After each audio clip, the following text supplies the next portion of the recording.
독수리 날개에 다시 오신 것을 환영합니다. 여러분은 중국에 가본 적이 있으신가요? 이 흥미롭고 신비한 나라에 대한 특별하거나 이상한 이야기를 공유해 주세요. 오늘은 완전히 다른 시각으로 여러분을 안내합니다.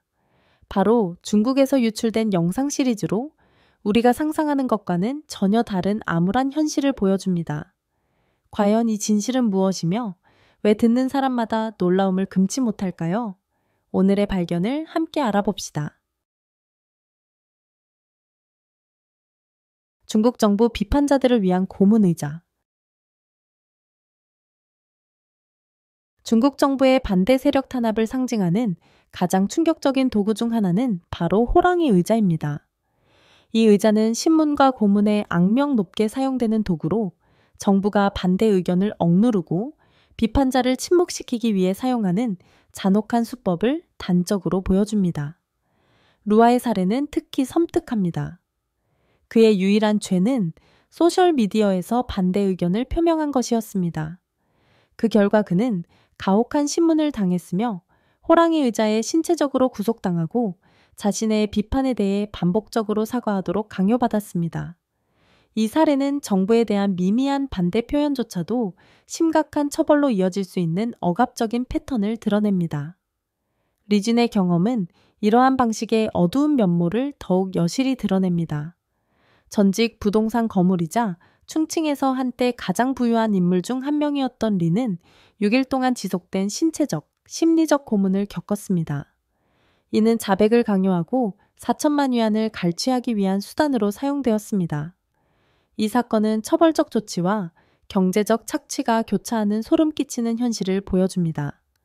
강압이 단순히 자백을 얻는 데 그치지 않고 재산을 빼앗기 위해 사용된다는 점에서 이는 중국 사법 시스템 내에서의 더 큰 구조적 문제인 부패와 권력 남용을 시사합니다. 이 사건들은 중국에서 표현의 자유가 심각하게 제한되고 디지털 플랫폼이 지속적으로 감시받는 공포 분위기를 여실히 보여줍니다. 중국 정부는 언론, 온라인 포럼, 소셜 네트워크를 철저히 통제하며 비판의 여지를 거의 남기지 않습니다. 이에 맞서 목소리를 내는 사람들은 괴롭힘, 투옥, 심지어 고문까지 당하는 결과를 마주합니다. 이러한 광범위한 언론 탄압은 단순한 개별적인 문제가 아니라 인구를 절대적으로 통제하려는 더 큰 전략의 일부입니다. 국제인권단체들은 이러한 관행을 규탄하며 고문 중단과 기본적인 자유 회복을 촉구하고 있습니다. 그러나 정부의 강력한 권력 장악은 가해자들을 책임에 직면하게 만드는 것을 어렵게 만듭니다.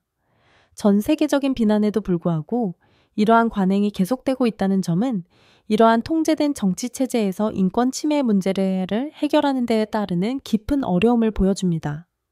이 사건들은 중국에서 실질적인 개혁, 책임감, 인권 존중을 요구하기 위한 더 강력한 국제적 압박이 필요하다는 것을 강조합니다. 여러분은 어디에서 이 영상을 보고 계신가요? 여러분이 계신 도시를 댓글로 알려주시면 저희가 더 힘을 낼 수 있을 것 같아요. 이런 작은 관심이 저희에게 큰 동기가 됩니다. 감사합니다. 여러분께 많은 사랑을 보냅니다. 헛간에 사슬로 묶인 여성의 비극적인 이야기. 목에 사슬이 묶인 채로 허름한 헛간에서 발견된 여성의 충격적인 이야기는 순식간에 퍼져 중국의 심각한 인신매매와 성별 기반, 폭력 문제에 전 세계의 이목을 집중시켰습니다. 극심한 방치 상태로 발견된 이 여성은 여러 차례 팔려다녔으며 이는 중국의 성비 불균형과 관련된 더 깊은 사회적 문제를 반영합니다. 수십 년간 지속된 한 자녀 정책과 남아 선호 사상은 심각한 성비 격차를 초래했으며 약 3천만 명의 남성이 여성보다 더 많은 것으로 추산됩니다. 이 성비 불균형은 인신매매, 강제결혼, 남성 중심 사회의 요구를 충족시키기 위한 다양한 착취적 관행의 온상이 되었습니다. 이 여성의 트라우마는 훨씬 더 크고 뿌리 깊은 문제를 보여줍니다. 농촌 지역에서 흔히 발생하는 여성 인신매매는 사회 안전망 부족, 만연한 빈곤, 체계적인 성 불평등에 의해 가능해지고 있습니다. 이러한 소외된 지역의 여성들은 결혼을 위해 팔리거나 성노예로 전락할 위험이 더 큽니다. 그녀의 이야기가 온라인에서 화제가 되면서 중국 전역에서 시민들, 비정부 기구, 인권단체들이 여성에 대한 강력한 법적 보호, 인신매매범에 대한 엄중한 처벌, 그리고 피해자를 위한 더 많은 자원을 요구하며 분노를 표출했습니다. 활동가들은 중국 정부가 인신매매의 근본 원인을 해결해야 한다고 주장합니다. 이를 위해 성평등을 촉진하고 여성을 보호하는 법을 엄격히 집행하며 인신매매 조직과 싸울 수 있도록 법 집행 기관을 강화해야 한다고 강조합니다. 농촌 지역 여성들을 위한 교육 개선과 경제적 기회 확대와 같은 포괄적인 개혁은 이러한 학대가 지속되지 않도록 하는 데 필수적인 단계로 여겨지고 있습니다. 사형수 수송 차량. 중국에서 특정 수송 차량이 이동식 사형 집행 차량으로 사용된다는 사실이 밝혀지며 국가의 사형 제도에 대한 어두운 단면이 드러났습니다. 평범한 수송 차량처럼 보이는 이 차량들은 치명적 주사를 통해 사형을 집행하는 데 사용된다고 전해집니다. 특히 소름 끼치는 점은 이 과정이 비밀리에 이루어진다는 것과 처형된 죄수의 장기가 추출되어 이식용으로 판매된다는 주장입니다. 중국 정부는 이러한 혐의를 반복적으로 부인했지만 관련 보고서는 계속해서 나오고 있으며 이는 이미 불투명한 사형 제도에 더한 불안을 가중시킵니다. 이동식 사형 집행 관행은 심각한 윤리적, 법적, 인권적 문제를 제기합니다. 중국 사법제도의 투명성 부족으로 인해 강제 장기 적출에 대한 주장이나 사형 판결 과정에서 적법한 절차가 준수되었는지 확인하기 어렵습니다. 사형 선고를 받은 죄수들은 자신의 형을 다투기 어려운 상황에 처하며 법적 절차에 대한 공적 감독은 거의 이루어지지 않습니다. 게다가 중국 정부가 사형 제도를 단순한 처벌 도구로 사용하는 것이 아니라 재정적 자원으로 활용한다는 믿음이 커지고 있습니다. 처형된 죄수들의 장기를 추출하여 이식 수요를 충족시키려 한다는 주장은 이러한 믿음을 뒷받침합니다.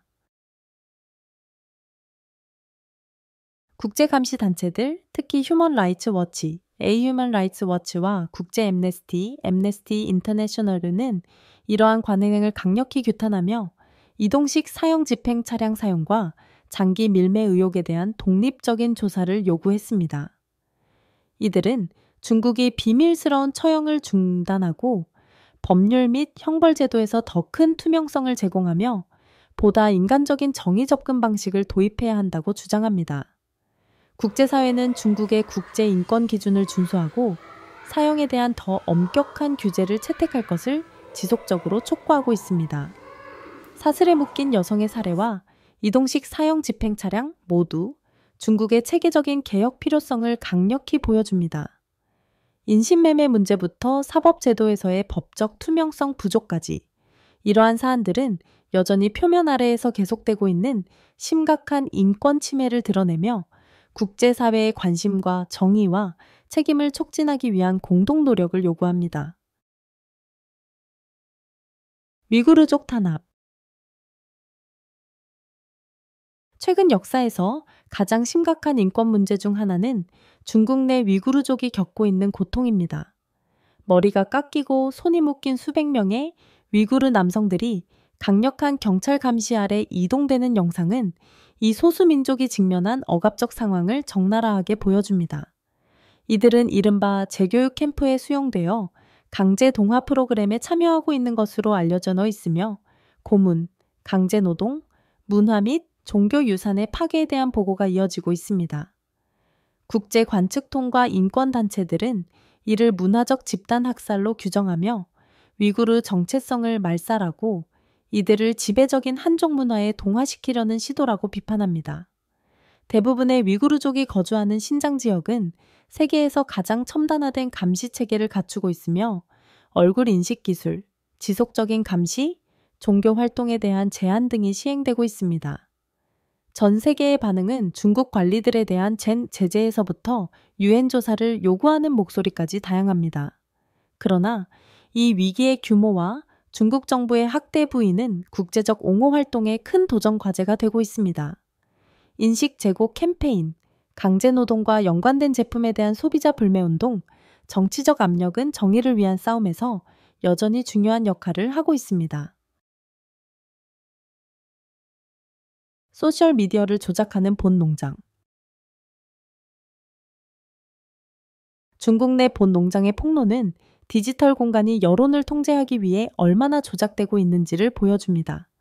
수천 대의 휴대폰이 컴퓨터에 연결되어 동시에 작동하는 영상은 이들 농장이 정치적 선전을 확대하고 반대 목소리를 억누르며 정부 친화적인 내러티브로 플랫폼을 도배하는 방식을 드러냅니다.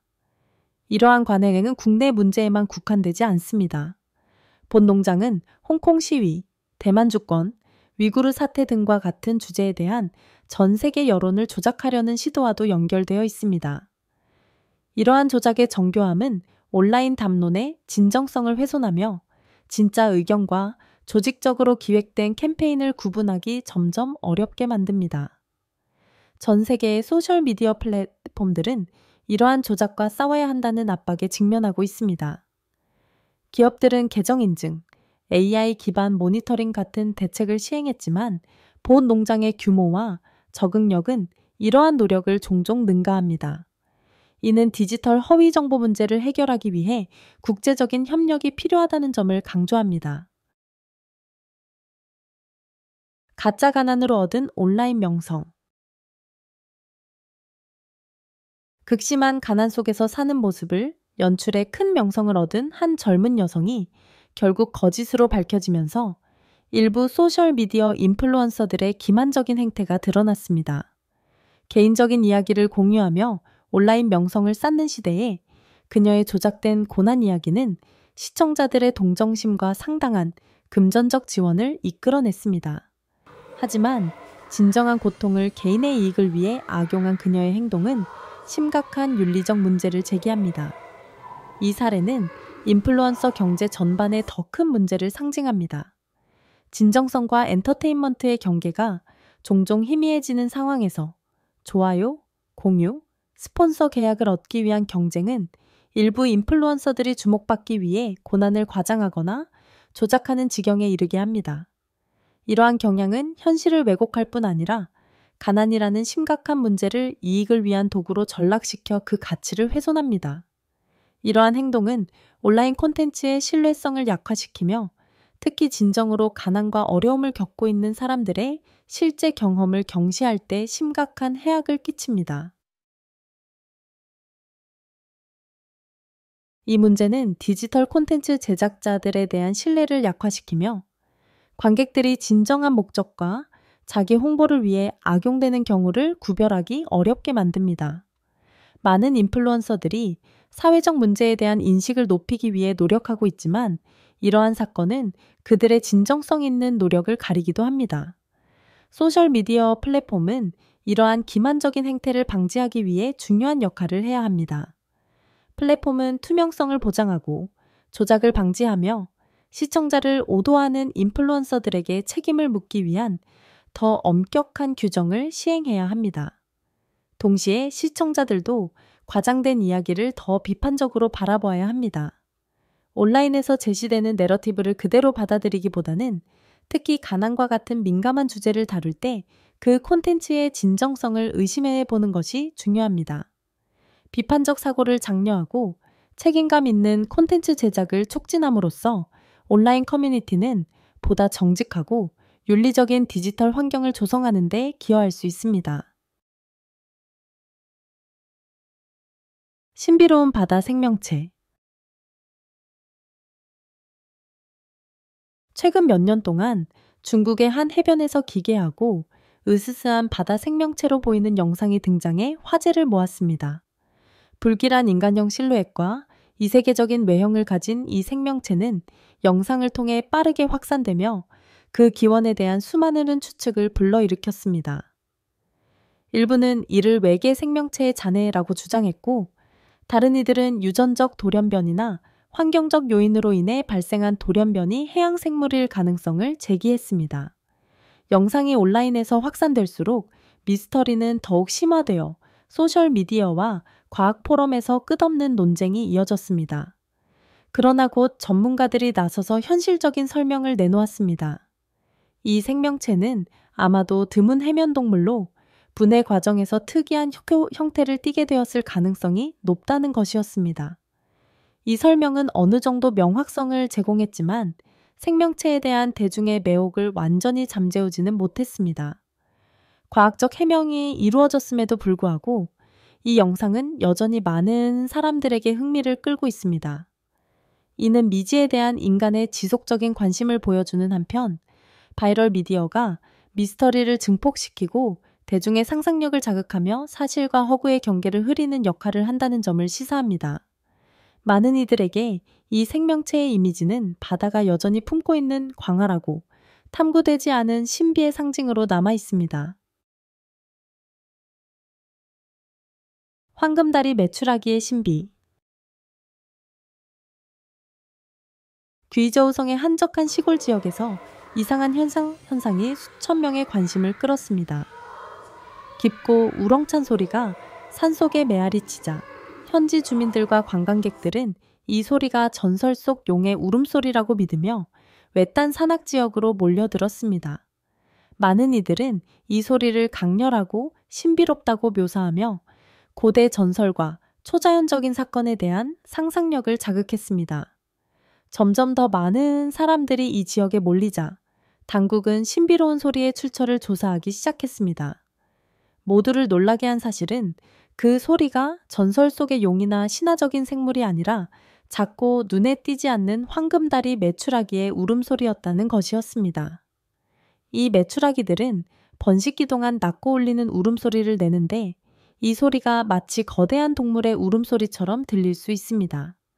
특히 산악지형의 음향 효과가 더해져 마치 신비로운 용의 울음소리처럼 들리는 착각을 불러일으킨 것이었습니다.